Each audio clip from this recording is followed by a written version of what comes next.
In this school messenger training video, we will discuss how to create broadcast recipient lists in the message center using custom rules. Here we go. Once you're logged in, you're taken to your dashboard, and to send a broadcast, you'll click the big red New Broadcast button. That launches the message center. In step 1 of the message center, you will begin by going ahead and creating your subject for the broadcast and choosing your broadcast type. Next, you'll need to create a list of everyone that you want to send this broadcast to. So in the recipient section, you will click Add Message Recipients. You'll get a drop-down, and you have a few different choices here, but you want to start with Custom Rules. Click on Custom Rules. That will let you begin building a list. Click the Field drop-down, and what you'll see here is a list of fields that pull from your student information system.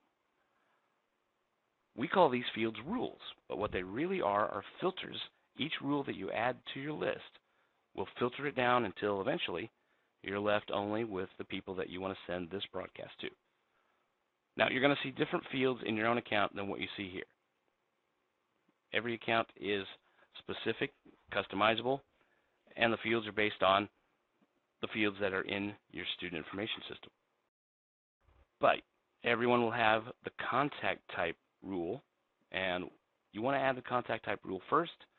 That's going to let you build a master list of all your staff members or all your students, or you could build a combined list of both of these groups, or you could do all three. I will start by building a student list. So whatever group I want to make the list for, I click on that group, and then I save the rule. You must save each rule. When you do, it adds the rule and all the contacts associated with that rule. Your data view is building specific. So if you just work in the high school in your district, for example, you will only see the students that are in your building. If you are a system administrator, you should have a district-wide view, which means you will see every student district-wide when you make your list. So after you've got your list of all your students, you can begin to filter that list down by adding more rules. So you just click the Add New Rule button and select more rules one at a time. Maybe you would like to sort your list by grade level. So you add that rule, and then you pick each grade level that you want to add to your list. Let's say 9th and 10th graders. So you make those selections. Once you've added your grades, you click Save, and that narrows down the list. And you keep on going by adding additional rules. Let's sort by, let's say, bus number. And maybe I want all the 9th and 10th grade students who ride buses 103 and 107. So I'll make those selections, save the rule, and it filters the list. Now, maybe I've changed my mind or made a mistake. If so, whatever rule I no longer want, I can click the X and remove that rule. And it automatically updates the list again. So now instead of having all the 9th and 10th graders who ride buses 103 and 107, I just have every student who is on buses 103 and 107. Now I'm going to get rid of that rule as well. As you can see, whenever you add a rule, it updates the list. Whenever you remove a rule, it updates the list. But I want to get back to the main rule, which is the contact type rule of all the students that I have access to. It is a very good idea to make a list of all the students and all the staff members, and then a combined list, because you don't always need to send the same broadcast to both groups. But if you have those lists saved separately, you can pick and choose which ones you need to use. And if there's an emergency and you've already got a list created of everybody combined, then you already have that list made and saved, and you can pull it up and add it to a broadcast quickly without having to build it now. So that's my list of all the students. I'm going to click Add Recipients. That adds that list to my recipient section here in the message center in step 1. Now, whenever you make a list using the custom rules, you will never have to make it again, because those rules, again, they all pull from your database. And whenever you do a data import from your SIS, your Student Information System, or your database, That import automatically updates all your data in School Messenger, including every list that you have saved in your account. So when I save this list, it will become a living, breathing, dynamic list that I can reuse anytime I want to in the future for subsequent broadcasts. And I can use it over and over again, day to day, semester to semester, even year to year. So if there's a new student in the district, or if a student moves away, or if at the end of the year everybody's moved up a grade, hopefully, then all those changes will come in through your data import from your student information system. It will update all of your saved lists in School Messenger. So to save a list, you'll come here under Actions. And there's a little X and a little eyeball. We'll talk about those a little later. We want the cloud right in between those two. You click the cloud. It's easy to remember because it's so much fun to say. Click the cloud. And when you click the cloud, that allows you to rename your list anything you want. Let's just call this my all student list.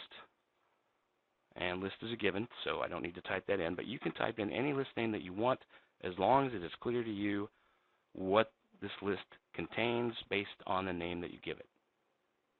So add your name, click Save Recipient List, and there is the new list name.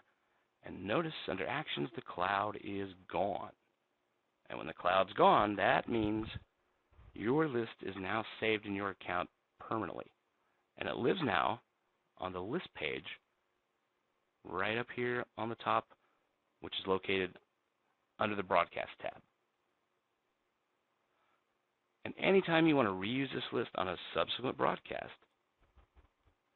you'll just open the Message Center, click Add Message Recipients, then you'll click Save Recipient Lists,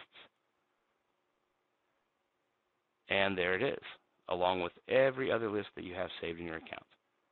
And any list that you want to add to a broadcast, just click the checkbox in front of them, click Add Recipients, and they will appear here in your Recipients section. And when you send the broadcast, every list that is here will get the broadcast. And remember, each list that you pull up, that you've saved using your custom rules, will be as current as your last data import. So let's go back now and build a staff list. You do the same thing. You go to Add Message Recipients, Custom Rules. You go back on down to Contact Type. Then we'll choose Staff, Save, and that pulls up all of the staff members that I have access to view. Again, your data view is building specific for the staff list as well. We can sort it down using the rules, just like we did with the student list.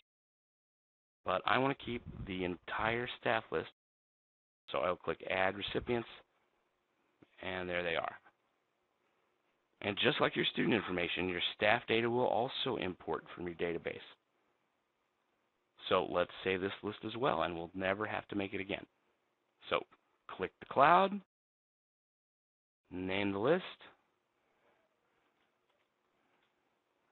save the list, done. List is renamed, cloud's gone, so you know the list is now saved in your account forever. Now let's go back to custom rules real quick. You do not always have to start your list with contact type. You can go ahead and begin with grade level or whatever other rule that you'd like to add. Contact type will let you sort between staff and students. So if you wanted to make, let's say, a third grade list of just the third grade students, if you don't sort by contact type first, you might get a list that contains some third grade staff members. So you go ahead and sort with the contact type rule, and then you can go ahead and add your grade level rule. And pick the grade you want, save it. When you're done filtering your list, you click Add Recipients like always, and there's the list. And again, if you want to save this list, click the cloud, name it what you like, save it, and you'll have it forever. You do not have to save every list. I could go ahead and leave this list unsaved and continue building my broadcast and send it out. Everyone on this unsaved list will get the broadcast just like all the saved lists do. However, keep in mind that any list that you do not save will automatically be deleted once the broadcast is over. So if you think there's even the slightest possibility that you may need this third grade list again, go ahead and click the cloud and save it. You can always delete it later. It does not take up any closet space. Save everything. That's my motto. So I'll go ahead and click the cloud, name the list, save the list. There it is. Cloud's gone, list is saved. Now, the eyeball will let you preview any list that you made or any saved list that you've pulled up to add to your recipient section. And if you click the eyeball, it will pull up the entire list for you to preview. Everyone is here on these lists alphabetically by the last name. In the far right column, you see the school building that each student is in. Under destinations, you'll see their contact points. How many phone numbers, how many email addresses, how many text numbers do they have on file. And then in the far left column, you'll see their school ID number. And you can click on either the ID link or the destination link. Either one will take you to that student's contact record. And let's pick someone like, how about Aaron? So here's Aaron's contact record. Notice all these fields are the same as our rules. These will all be fields that pull from your student information system. So here's all of Aaron's basic information. You can scroll down to see Aaron's contact details, phone numbers, email addresses, and text numbers. You can scroll over from any single contact point to see which broadcast types that contact point receives. You can go back to the list with the back button. When you're done previewing the list, you click the little done button in the bottom right corner, and it takes you right back to step one. Now, if at some point you should change your mind about a list, if you want to get rid of a list under Actions again, you'll just click the X next to that list. So let's say I want to remove this grade level 3 list from this broadcast. I'll click X, it's gone. It has not been deleted because remember, the cloud was gone on that list, so the list is saved in my account. And if I wanted to add it back, I could do so right now by clicking Add Message Recipients, Save Recipient List, and put it right back where it was. Now, if I had clicked on that X and the cloud was still there, that list would then be gone forever, and I'd have to remake it. And in the next training video, we will learn some of the other list tools that you can use in Step 1 of the Message Center to create your broadcast recipient lists. Thanks for watching. Have a wonderful day.